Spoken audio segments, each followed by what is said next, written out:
Bonsoir à tous. Bienvenue à cette séance extraordinaire du 15 juin 2020. C'est une séance extraordinaire qui est utilisée parce qu'on a des modifications réglementaires. On va vous parler de l'ordre du jour. Vous allez pouvoir les constater. Je vais vous présenter l'ordre du jour.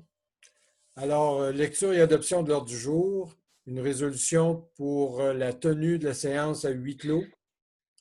Le point 3, c'est l'adoption du deuxième projet du règlement 228-20, règlement ayant pour objet d'amender le règlement de zonage 117-11 de la municipalité des Éboulements afin d'agrandir les limites de la zone V05 dans le développement des seigneuries des Éboulements.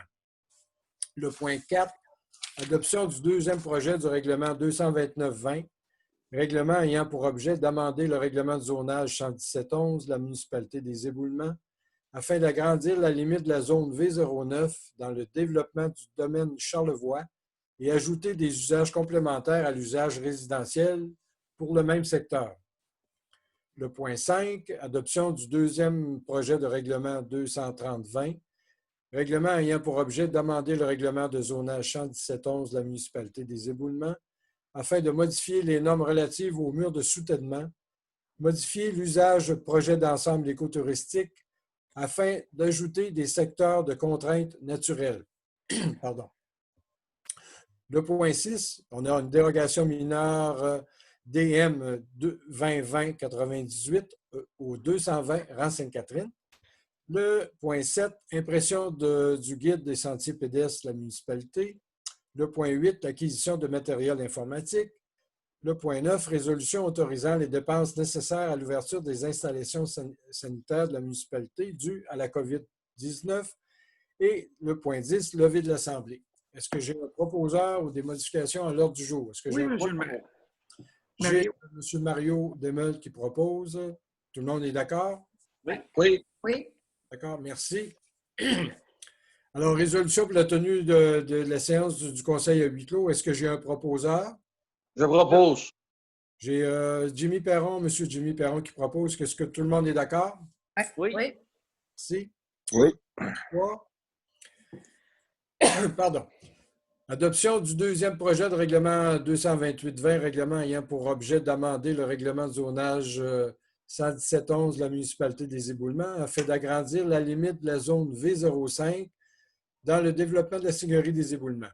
Alors, l'objet du règlement, le règlement a pour but d'amender le règlement 117-11 de la municipalité afin d'agrandir la limite V05 à même la zone V04 et V07 dans le secteur de la promenade des censitaires localisés au sein du développement de la seigneurie des Éboulements. Entendu qu'en raison de la pandémie COVID-19, aucune assemblée de consultation n'a pu être tenue lors de la séance publique. Attendu que conformément aux nouvelles directives du ministère des Affaires municipales et de l'Habitation, une présentation préenregistrée sous forme de visioconférence a été rendue possible par visionnement sur le site web de la municipalité pendant 15 jours afin de remplacer l'Assemblée publique de consultation. Attendu qu'à la suite de cette présentation, aucun commentaire n'a été reçu à la municipalité et ainsi aucune modification n'a été faite au premier projet de règlement. Alors, ce second projet contient des dispositions pouvant faire l'objet d'une demande de référendum de la part des personnes intéressées de la zone concernée et de toutes les zones contiguës à celle-ci, afin qu'un règlement qui les contienne soit soumis à l'approbation de certaines personnes habiles à voter, conformément à la loi sur les élections et les référendums dans les municipalités. Alors, pour plus d'informations sur le projet et sur la procédure référendaire, vous devez consulter notre site Internet www.leséboulements.com à la section Avis public où vous trouverez exactement le projet en question, où vous aurez toutes les directives ou les mesures à prendre si vous voulez comme faire une signature de registre dans un sens. Alors, je vous encourage, les citoyens, à aller sur notre site Internet, visiter sur la rubrique Avis public. Est-ce que tout le monde est d'accord au deuxième projet? On prend des propositions pour le deuxième projet. C'est l'adoption du deuxième projet du règlement. Ça prend une proposition. Ça me J'aurais prend, proposé. ça me prend un proposeur, c'est Mme Diane. Diane Tremblay. Merci, Diane. Est-ce que tout le monde est d'accord? Oui. Oui. Oui. Oui. Merci. Alors, on est rendu, quatrième point, l'adoption du deuxième projet du règlement 229-20, règlement ayant pour objet d'amender le règlement de zonage 117-11 de la municipalité afin d'agrandir la limite de la zone V09 dans le développement du domaine de Charlevoix et ajouter des usages complémentaires à l'usage résidentiel pour le même secteur.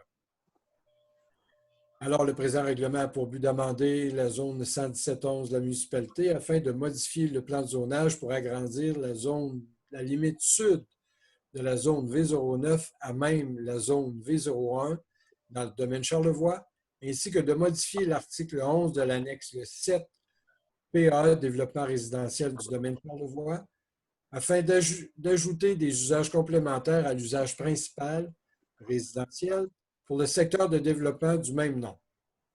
Attendu qu'à raison de la pandémie COVID-19, aucune assemblée de consultation n'a pu être tenue lors d'une séance publique. Attendu que conformément aux nouvelles directives du ministère des Affaires municipales et de l'Habitation, une présentation préenregistrée sous forme de visioconférence a été rendue publique par visionnement sur le site Web de la municipalité pendant au moins 15 jours afin de remplacer l'assemblée publique de consultation.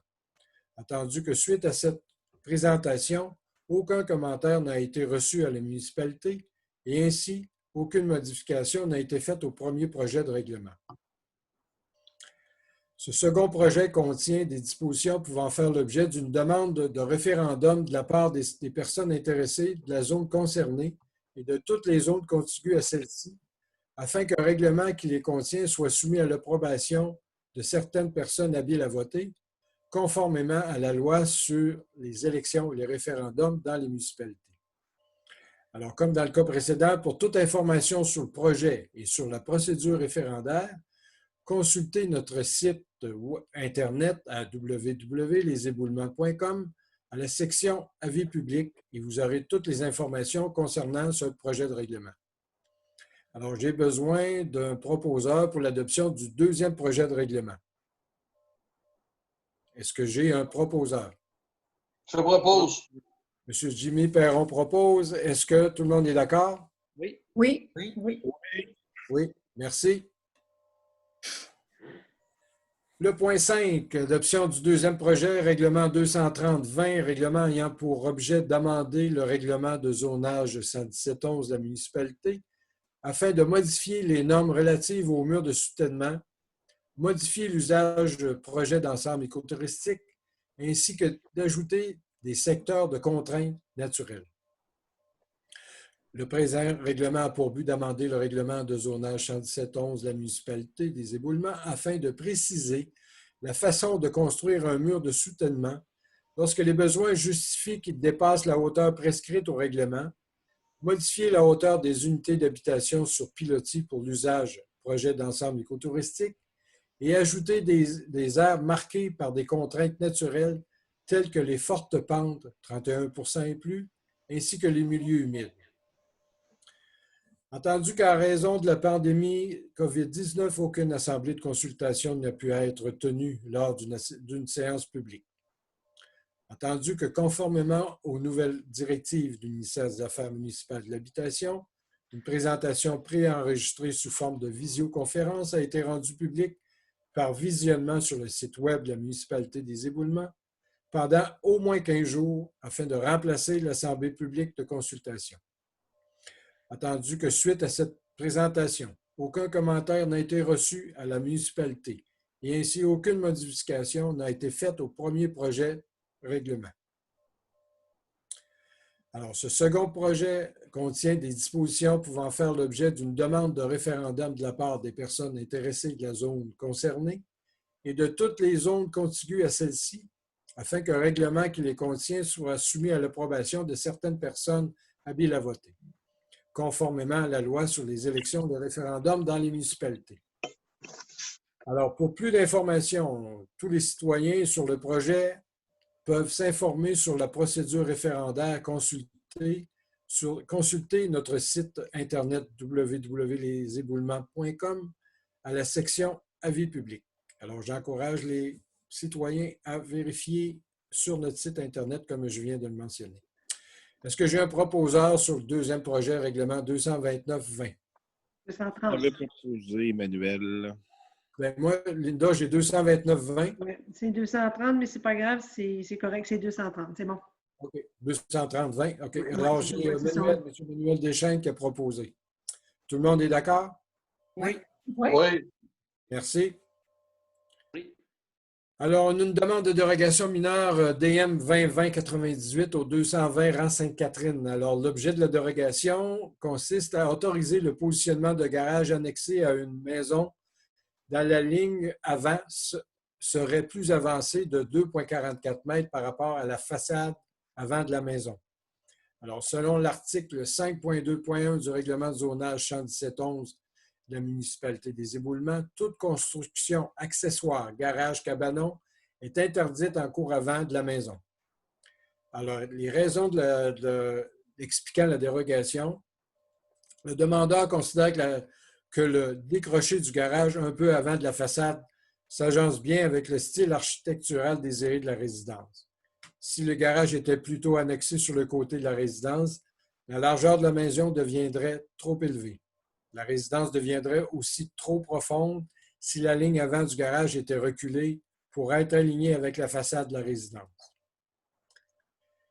Alors qu'on voit ici un plan qui indique que vraiment l'apparence, oui, est situé le garage, situé avant, tout près de la galerie. En fait, le garage fait vraiment partie de la résidence. Il y a eu cette dérogation a été étudiée par le CCU, le Comité consultatif d'urbanisme. Le Comité consultatif d'urbanisme, est-ce que, Linda, je pourrais avoir la... Ça, le CCU a... Le CCU a refusé, mais la principale raison, le CCU a refusé cette demande. Parce qu'il considérait que les raisons de la dérogation n'étaient pas... Ne justifiaient pas cette dérogation, Oui. principalement. Alors, en séance de travail, le Conseil a pris note de cette résolution, de cette recommandation du CCU. Et en séance de travail, bien là, je vais demander à chacun des membres du Conseil leur avis sur est-ce qu'on suit la recommandation du CCU ou si on accepte la dérogation telle que présentée. Alors, je vais y aller à tour de rôle, tout simplement m'aviser si vous êtes d'accord à la dérogation ou si vous êtes en désaccord. Alors, je vais d'abord débuter par Mme Diane Tremblay. Est-ce que vous êtes en accord avec la dérogation ou en désaccord? Moi, j'irai à l'encontre de la décision du CCU. Je suis en accord avec la demande de dérogation mineure. Merci. Est-ce que, M. Jimmy Perron, est-ce que vous êtes en accord ou en désaccord avec la dérogation mineure? Je suis en accord avec la dérogation mineure. Et dans le fait, vous êtes en désaccord avec la recommandation du CCU? Exactement. Madame Sylvie Bolduc? Moi, je suis en accord avec le CCU. Alors, tu es en accord en désaccord avec la dérogation mineure, Oui, mais en accord avec le refus. la recommandation du CCU. Merci. Oui. Est-ce que M. Mario Desmeules? Je suis en accord avec la position du CCU. Alors, Mario est en désaccord avec la dérogation mineure, mais en accord avec la recommandation du CCU de refuser la dérogation. Monsieur Johnny Gauthier? Alors, moi, je suis en accord avec la demande de dérogation mineure, puis je suis contre la position du CCU. Alors, c'est clair. Merci beaucoup. Monsieur Manuel Deschênes? En accord avec la dérogation pour la dérogation mineure. Et en désaccord avec la recommandation du CCU, c'est ça? Exactement. OK, merci. Alors, j'en conclus que la dérogation mineure est acceptée majoritairement et non majoritairement par le membre du Conseil. Oui. Merci. Qui fait la proposition? Est-ce Je que propose. Diane Tremblay fait une proposition à l'effet d'accorder la dérogation mineure 220-98, 220 rang Sainte-Catherine? OK.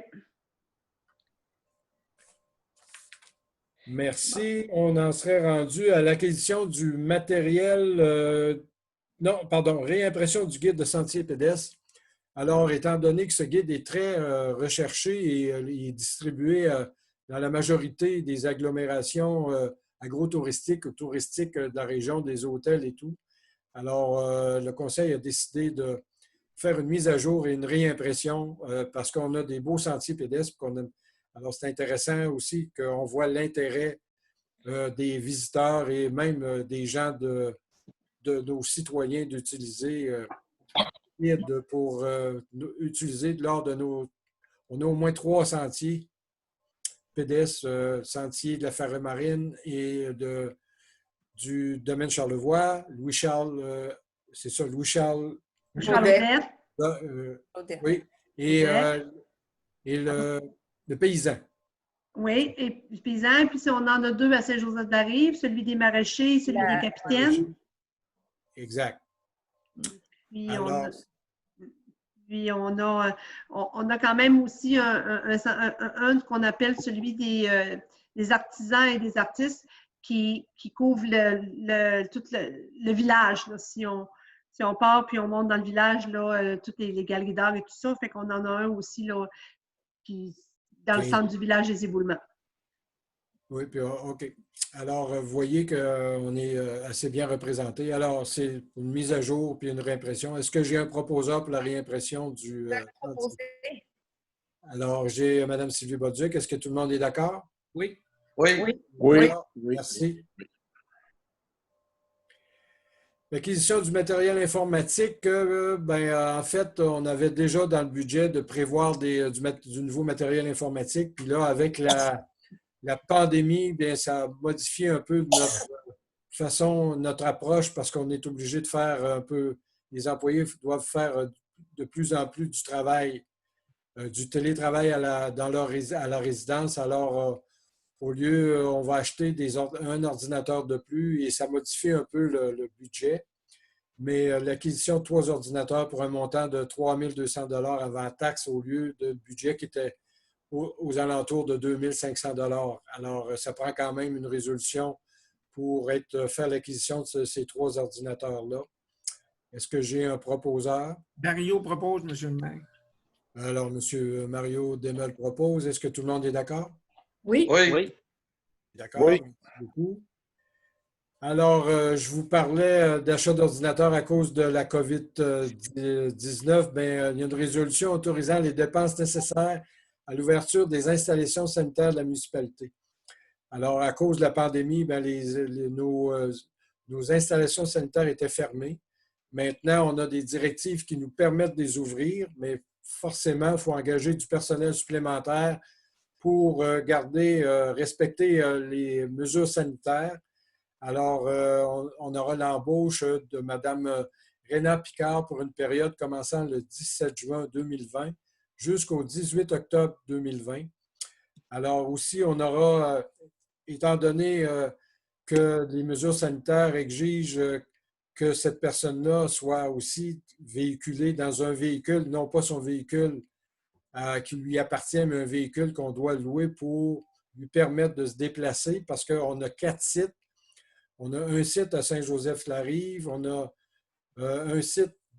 deux sites, un site à la Seigneurie, dans le domaine de la Seigneurie. On a 2 sites aussi dans la municipalité, près de la patinoire et aussi à la halte routière, juste dans la Grande-Côte. Alors, cette personne-là devrait passer du mercredi au dimanche régulièrement dans des heures bien précises pour désinfecter. Alors, on aura une location d'auto pour cette même occasion de 650 $ par mois, incluant les taxes. Pardon. Alors, j'ai besoin d'un proposeur à l'effet qu'on doit engager cette personne et ainsi que d'une location d'auto pour l'ouverture de nos installations sanitaires. Est-ce que j'ai un proposeur? Je propose. M. Jimmy Perron propose. Est-ce que tout le monde est d'accord? Oui. Oui. Je vous remercie. Oui. Alors, on serait rendu à la levée de l'Assemblée. Naturellement, on n'a pas de questions de citoyens parce que c'est une... Oui, mais c'est ça, mais comme l'ordre du jour est mis quelques jours d'avance, les gens ont quand même le loisir pendant quelques jours là, de nous poser des questions sur l'ordre du jour et j'ai reçu aucune question. Alors, on n'a eu aucune question à la Direction générale de la municipalité. Alors, on va procéder à l'ordre du levée de l'Assemblée. Est-ce que j'ai un proposeur? J'avais proposé. M. Manuel Deschênes propose. Est-ce que tout le monde est d'accord? Oui. Oui. Merci bien. Alors, c'est la fin de cette Assemblée extraordinaire du 15 juin et je vous dis bonne fin de soirée à tous. Merci. OK.